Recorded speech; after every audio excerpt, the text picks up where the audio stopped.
जिस प्रकार से कश्मीर में आए दिन हत्याएं हो रही हैं और ये हत्याएं उन लोगों की हो रही हैं जिनका कोई भी कसूर नहीं है। अगर मैं कल की बात करूं तो बीते 2 दिन में 5 लोगों की हत्या हो चुकी है और जिसमें से 2 अध्यापक भी थे। अब सोचिए जरा कि उन अध्यापकों की क्या गलती रही होगी। आज इसी सब पर बातचीत करेंगे। बातचीत करने के लिए मेरे साथ प्राइवेट स्कूल एसोसिएशन जम्मू के प्रधान दीपक हांडा हैं। दीपक जी, एक अध्यापक जो देश का भविष्य तैयार करता है, छात्रों को पढ़ाता है, उनको सही गलत का मायने समझाता है, और अध्यापक की हत्या कर देना ये किस हद तक सही है? पहले तो आपका नमस्कार, अर्ली पोस्ट का थैंक यू। देखो, हत्या चाहे अध्यापक की हो चाहे किसी की भी हो, हत्या तो हत्या है। एक हत्या से कितने परिवार परेशान होते हैं, कितने परिवार प्रभावित होते हैं, ये आप भी जानते हैं, ये भी मैं भी जानता हूँ। अब टीचर कौम एक ऐसी कौम है जो कि सबसे कम बेनिफिट लेके सबसे ज्यादा इस माशरे को दे रही है। आज हमारे साइंटिस्ट, डॉक्टर्स, आप लोग, जो लोग भी हैं, पॉलिटिशियंस, ये सब हमारे टीचर्स की देन है। और अगर ये मिलिटेंट्स टीचर्स को ही टारगेट करेंगे तो how will our nation rise? लेकिन दीपक देखिए, 2 दिन में 5 हत्याएं, कहीं ऐसा तो नहीं कि बौखलाहट है और 90 के दशक में जिस प्रकार की घटना घटी थी उसी प्रकार की घटना जो है वो फिर से घटनाक्रम रचने का प्रयास किया जा रहा है? नहीं, 90 और अब में बहुत फर्क है। अब पिछले कुछ सालों से हम देख रहे थे कि गवर्नमेंट ने सिचुएशन को बहुत टाइट किया हुआ था और 90 में गवर्नमेंट के कंट्रोल में नहीं था। इस time it is in the control of the government. अब जैसे कि थोड़ा सा पॉलिटिकल प्रोसेस गर्म हुआ है तो ये मिलिटेंट्स की और उनके जो आका पाकिस्तान में बैठे हैं और जो कश्मीर में बैठे हैं, जिनकी रोजी रोटी इस वायलेंस से चलती है, उनमें इतनी बौखलाहट हो गई है कि उनको समझ ही नहीं आ रही कि वो क्या कर रहे हैं। अब आप देखिए, जिन केमिस्ट की पीछे हत्या की गई है, उन्होंने अपनी पूरी जिंदगी कश्मीरियों को सर्व करने में लगा दी और ये सिला उनको मिला। It is highly shameful, very shameful.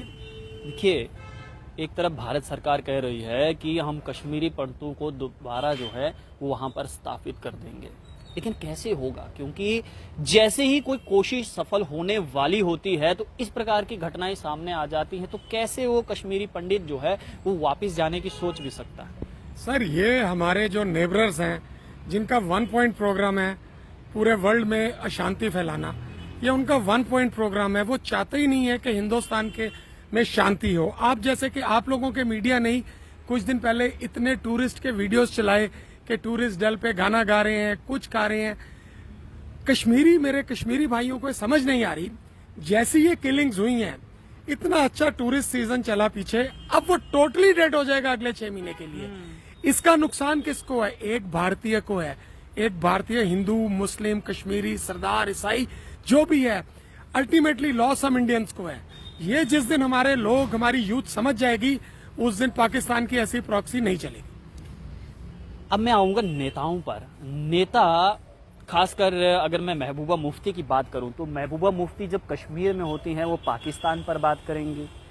Pakistan से बातचीत क्यों नहीं करती भारत सरकार? तालिबान से बातचीत क्यों नहीं करती? चाइना से बात क्यों नहीं करती? लेकिन जब वही महबूबा मुफ्ती वो टनल पार करती हैं, जम्मू पहुंचती हैं, और जब हम उनसे ये सवाल पूछते हैं पाकिस्तान, तालिबान या फिर चाइना से रिलेटेड, तो यहाँ पर आकर कहती हैं कि वो बातों को छोड़िए, आप जम्मू की तरक्की की बात कीजिए। अब महबूबा जी के दिल में क्या है ये मैं आपको कैसे कह सकता हूँ? हो सकता है उनकी कोई सियासी मजबूरी होगी। दोहरी राजनीति हो गई ना ये। सर, दोहरी राजनीति का मतलब क्या है? राजनीति का मतलब ही दोहरी है। What is politics? Politics is to change. Every day there is a change in the politics. जैसे अब मैं सुन रहा हूँ कि जिन लोगों ने को एक पार्टी ने एक मुकाम दिया है समाज में, आज वही लोग वो पार्टी छोड़ने की सोच रहे हैं। लेकिन अगर देखिए, इशारा तो मैं समझ गया हूँ आप किसकी बात कर रहे हैं, लेकिन आपको लगता है कि वो नेता जो हैं वो पार्टी छोड़कर, क्योंकि अभी स्पष्ट रूप से कुछ भी सामने नहीं आया है, ये कहा जा रहा है कि वो नेता जो हैं वो कोई और पार्टी ज्वाइन कर सकते हैं, आपको भी लग रहा है कुछ ऐसा? Sir, politics is the name of opportunity.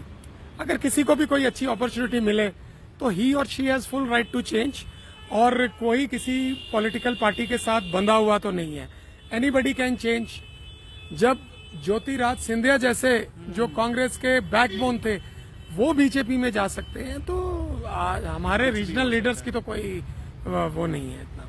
अच्छा, ये दविंदर राणा की अगर मैं बात करूं, चौधरी लाल सिंह की मैं बात करूं, हर्षदेव सिंह की मैं बात करूं, अक्सर ये तीनों नेता जो हैं ये कहते हुए पाए गए हैं कि जम्मू को यूनाइट होने की जरूरत है। जिस प्रकार से कश्मीरी नेता जो हैं वो एकजुट हो चुके हैं और कश्मीर की बात करते हैं, जम्मू के भी तमाम लीडर्स को एकजुट होना चाहिए और जम्मू की बात करनी चाहिए। इस बात से एग्री हैं? इस बात से मैं पूरी तरह सहमत हूँ।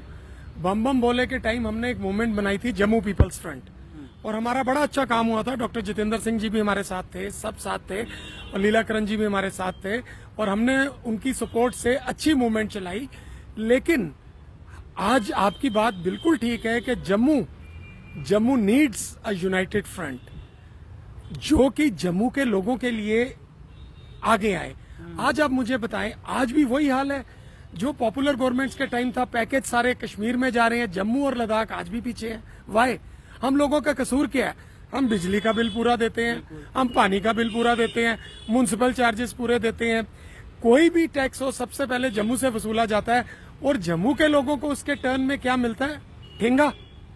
यही तो अब लोग भी कह रहे हैं कि करे कोई और भरे कोई, करते वो हैं और भरता जम्मू है। सर, इसी का नाम कलयुग है। खैर, ये किलिंग जो हो रही है, सिविलियन की जो किलिंग्स हो रही हैं, ये कितना बड़ा चिंता का विषय है? सर, ये बहुत चिंता का विषय है। आज हम यहाँ खड़े हैं, हमारी भी किलिंग हो सकती है। ये तो अब हमारी एजेंसीज को अलर्ट होना पड़ेगा। आज मैंने डीजीपी साहब की इंटरव्यू सुनी। डीजीपी साहब ने कहा the culprits would be brought to task very soon. I hope it happens. And government के पास, एजेंसीज के पास इतना इंफ्रास्ट्रक्चर है कि वो किसी को भी ऑन टास्क ला सकते हैं।